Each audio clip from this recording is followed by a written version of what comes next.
चाहिए, मांग जो थे। तो मुझे याद आ रहा था कि पलसी सर ने जब गुरुदेव की जन्म शताब्दी थी तो बस यही भाव बार बार उमड़ रहा था कि हमें तो बधाई नाथ योग चाहिए, बस यही बल चाहिए हमें। और बल तो आते जाते रहते हैं, धन का बल, जन का बल, तन का बल, बाहर की शक्तियाँ, सब तरह की शक्तियाँ मिलती हैं, जाती हैं, आती हैं, मिल रही हैं, मिली हुई हैं।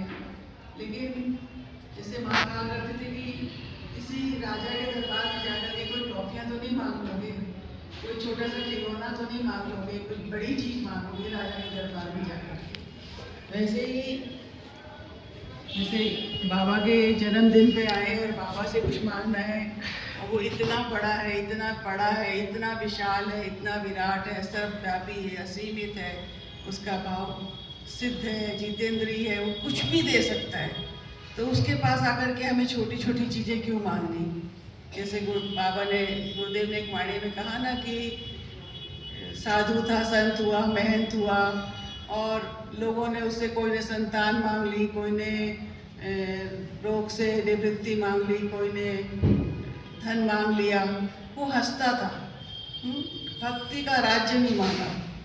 तो यही बात सद्गुरु हमें समझाना चाहते हैं कि इतने बड़े संत के पास आए हो तो कुछ ऐसा मांगो जो मांगने के बाद कुछ मांगने की चाह ही ना रह जाए। जो हमने सुना ना कि मांग ऐसी भर दो कि बस मांग ही भर जाए, फिर कोई मांग ही ना रहे। तो आत्मबोध मिल जाएगा, जिसको आत्मा का ज्ञान हो जाएगा उसको फिर क्या चाहिए। और जैसे बाबा जी ने भी अपनी वाणी में कहा है कि जिसको आत्मज्ञान मिल गया उसके बाद में कोई उसको रोग और शोक नहीं रहता, सब भाव के सारे रोग और शोक मिट जाते हैं। तो एक सबसे बड़ा ज्ञान है आत्मज्ञान, आत्मबल, आत्मबोध, आत्मभाव। तो बाबा से तो हमें वही मांगना है। और बहुत सारी बातें सुबह से शाम तक, कल से रोज रोज चलती रहती हैं जब कोई उत्सव आने वाला होता है। लेकिन छोटी सी बात लिखी थी और मैं जिनका इंतज़ार कर रही थी बहुत देर से, भैया आ गए हैं और उनसे हम लोग थोड़ा सा कह पाएंगे। यूएस से भैया आए हैं, बहुत चाव से आए हैं, आने में थोड़ी देर हो गई थी लेकिन थोड़ी सी बात कर लेते हैं। मन में आ रहा था कि बाबा माने सत्य की साकार मूर्ति, बाबा माने सत्य की साकार मूर्ति। जैसे एक होते ना अवतारी राम, मतलब जैसे राम और कृष्ण का अवतार हुआ है, बाबा का भी वैसे ही अवतार हुआ है इस भूमि का भार उतारने के लिए। गुरुदेव कहते ना कि अहंकारी आया तो धरती कांप उठी, और जब अवतारी आया, प्राण वल्लभ आया तो धरती नाच उठी। तो बाबा जो है अवतारी है। एक होते सत्य राम, एक होते अवतारी राम। बात करते हैं तो उस राम की कि वैसे ही बाबा विराट है, व्यापक है, अनंत है, असीम है, अमर है, अकाल है, बिना कभी मरते हैं, अपने भावों से, अपने रूप से हमेशा हमेशा जीवित रहते हैं। और जो जीते जी राम को रमा ले रोम रोम में, वो है बाबा।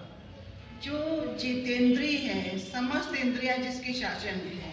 बाबा अपने आप में कितनी उनकी इंद्रियां शासन में है कि बोलना बंद कर दिया, बोल सकते हैं लेकिन बोलना बंद कर दिया। और कितनी तरह की उनकी चीज़ें हम लोगों ने मालूम है। सिद्ध पुरुष है जिसके लिए कुछ भी असंभव नहीं। वे चाहे तो अपनी काया को खोल की तरह, वस्त्र की तरह उतार कर दूसरी काया में भी प्रवेश कर जाते हैं। संसार के कल्याण के लिए वो कितने ही कार्य करते थे। यदि अकाल हो तो साधना कर बारिश ले आए, किंतु अपनी गोरी हथेली को चंदा चिट्ठा मांग कर काली नहीं करते। गांव में आग लग गई तो एक चुल्लू पानी भर करके बुझा दी और चुपचाप चले गए गाँव से कि कोई को भी थोड़ा सा भी हो गया तो सब पीछे पड़ जाएंगे। तो किसी को गोली लग गई तो स्वयं सह ली। बाबा माने यश कीर्ति से परे, पद प्रतिष्ठा नहीं चाहिए उनको, मान बढ़ाई नहीं चाहिए उनको। सत्य की निष्ठा ही सर्वोपरि है। महंत पद मिला उनको, इतनी मान प्रतिष्ठा थी, लेकिन छोड़ के चले गए। बाबा माने संयम की चरम सीमा, संयम की चरम सीमा, वाणी का त्याग कर दिया। बोल सकने वाला बोले नहीं, ये बहुत बड़ा तप है। हमें तो थोड़ी देर भी मौन रहना पड़े तो नहीं रह पाते हैं। बाबा माने त्यागी वैरागी पुरुष, सब कुछ त्याग दिया। घर तो बचपन में ही सत्य की खोज में त्याग दिया था, और इस खोज के रास्ते में उन्होंने वस्त्र भी त्याग दिए, क्योंकि जिसने आत्मा का वर्ण कर लिया उसको किसी आवरण की क्या आवश्यकता रही। दिगंबर हो गए, मान लज्जा भय से ऊपर हो गया। संतों की कोई जाति नहीं होती। बाबा माने तत्वमसि का ज्ञान देने वाला कि तुम ही हो। सदगुरु ने कहा ना बाबा वे तुम हो। बाबा कहते हैं वो बाबा भी तुम ही हो। जो मैं हूँ वही तुम हो। यही तो आत्मबल देना है ना, यही तो आत्मभाव जगाना है। तो बाबा ने आत्मभाव जगाया। बाबा माने समत्व और संतत्व की साक्षात मूर्ति, सबके साथ समानता का व्यवहार, करुणा के अवतार। बाबा माने भाव की प्रधानता देने वाले, भावो भक्त के गुलगुले स्वीकार और सेठों के दही पेड़े अस्वीकार। बाबा के ये भावना थी। जय भावना देखते हैं वो, भक्त की भावना देखते हैं। बाबा माने पारखी दृष्टि, एक ही दृष्टि में पहचान लिया सदगुरु को कि ये मेरा धन का सच्चा अधिकारी है। ये भौतिक धन नहीं, आध्यात्मिक धन लेने आया है। अपना आसन निकाल कर दे दिया पहली बार में ही। जब गुरुदेव उनसे मिलने गए तो पहली बार में आसन निकाल कर दे दिया। बाबा बने निर्भयता का दान देने वाला, हम सबको भी अभय भाव देने वाले, अभय भाव का बल देने वाले।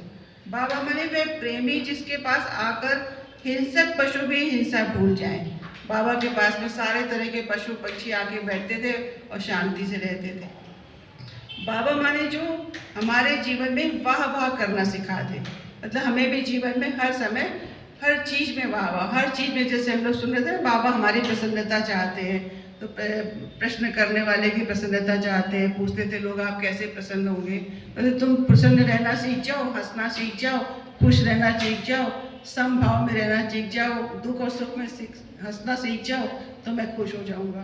तो वो भाव देने वाले हैं बाबा हम सबको।